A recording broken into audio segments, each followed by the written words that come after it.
Welcome! In this updated guide, you'll learn exactly how to allow group members on Telegram to pin messages, making it easier for everyone to keep important information at the top of your group chat.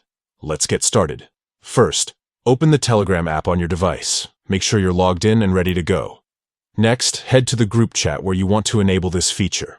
Scroll through your chats, find the group, and tap to open it. At the top of your group chat screen, you'll see the group's picture or name. Tap on it.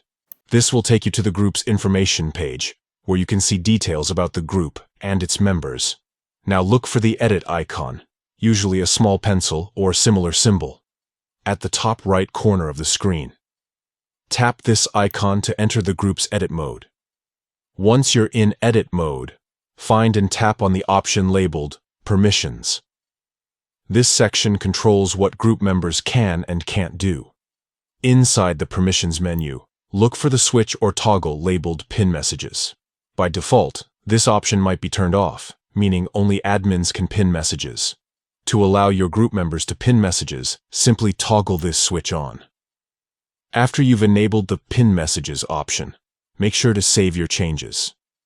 Usually, there's a checkmark or save button at the top or bottom of the screen. Tap it to confirm and apply the new permissions. That's it. You've now given your group members the ability to pin messages in your Telegram group. This is a great way to let everyone highlight important announcements, reminders, or questions, so nothing gets lost in the chat flow. Remember, you can always return to the Permissions menu if you want to adjust this setting in the future. Thanks for following along, and enjoy a more organized group chat experience.